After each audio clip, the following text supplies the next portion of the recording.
The Ones Who Walk Away from Omelas is an extremely interesting piece of philosophical intrigue.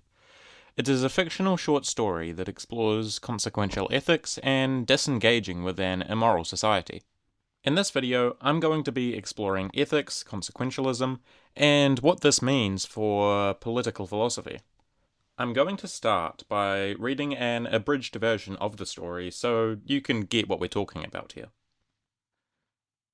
In a basement under one of the beautiful public buildings of Omelas, or perhaps in the cellar of one of its spacious private homes, there is a room. It has one locked door and no window. The room is about 3 paces long and 2 wide, a mere broom closet or disused tool room. In the room, a child is sitting. It could be a boy or a girl. It looks about 6, but is actually nearly 10. "I will be good," it says. "Please let me out.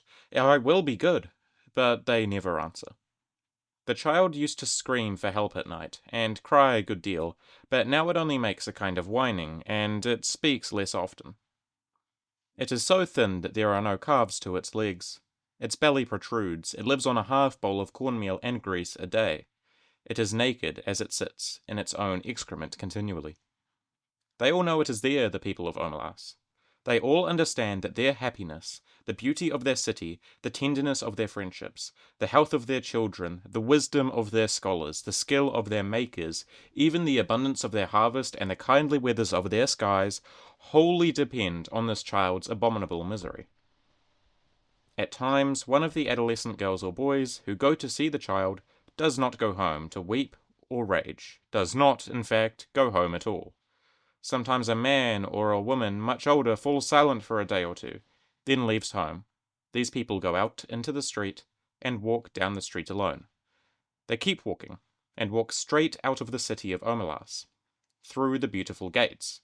They keep walking across the farmlands of Omelas. Each one goes alone, youth or girl, man or woman. This story, that of the prosperity of a town and perpetual happiness depending on the involuntary torture of a child, begs the question, would you walk away from Omelas? The real question this story is getting at is that of consequentialism. Fundamentally, is it worth it? Is it morally justified to torture a single child endlessly to afford the entire city perpetual happiness? The answer to this question will vary from person to person, but I think it's pretty unanimous that everyone will say that you should at least have the option to walk away from Omelas. What sort of person will believe that you should be forced to contribute to the torture of a child for pleasure's sake? The thing about Omelas is that it's entirely an analogy for modern life. You cannot exist in a modern, prosperous city without paying taxes to some government, and whether you believe taxes themselves are immoral, which is a completely different topic, it's pretty roundly accepted that governments do some immoral things with the money they tax, from pretty much any political perspective, be it starting foreign wars, deportations, etc.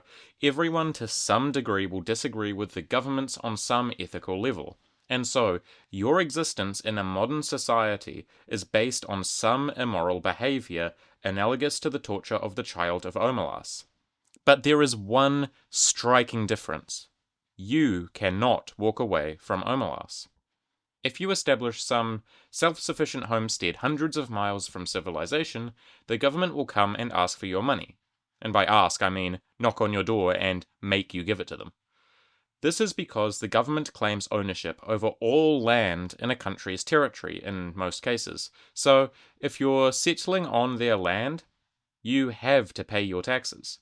This makes it entirely impossible to walk away from Omelas. You cannot opt out of the immoral actions which paying taxes funds. How do we fix this then? Well, the ethical solution to this lies in theories of ownership. Really, why does the government own all of this uninhabited land? They have never been there, they haven't done anything there, they haven't established houses or communes or used the land in any way.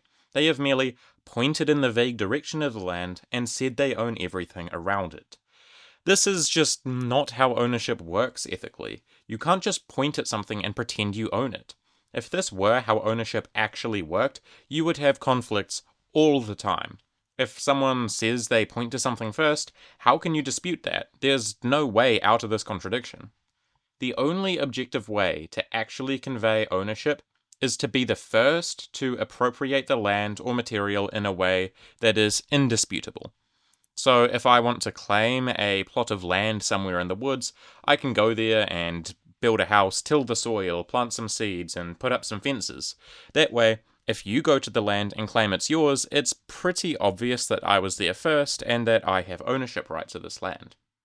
Governments simply don't do this. Sure, there is some public land that has been homesteaded by governments, ones that have government buildings on them and roads and such not, but the vast majority of land in any modern country's territory has not been homesteaded by anyone.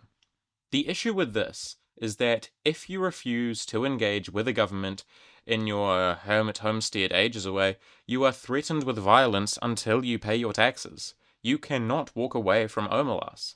Even if you are fully self-sufficient and do not rely on public property at all, you cannot disengage from the metaphorical torture of the child. It should be clear then to all people who believe you should have the right to walk away from Omelas that the current system of government land ownership and homesteading is not ethical. The correct ethical way to organize a society should be, as the story shows, not to have a government decree with violence that they own all the land that they can want, but to secede unilateral ownership of uninhabited land to those who want to establish for themselves a society that adheres to their ethics. If you learned something, like the video and comment your thoughts. I'd love to hear from you. There's a lot more to talk about in the way of philosophical ethics, so subscribe for more, and I'll see you in the next one.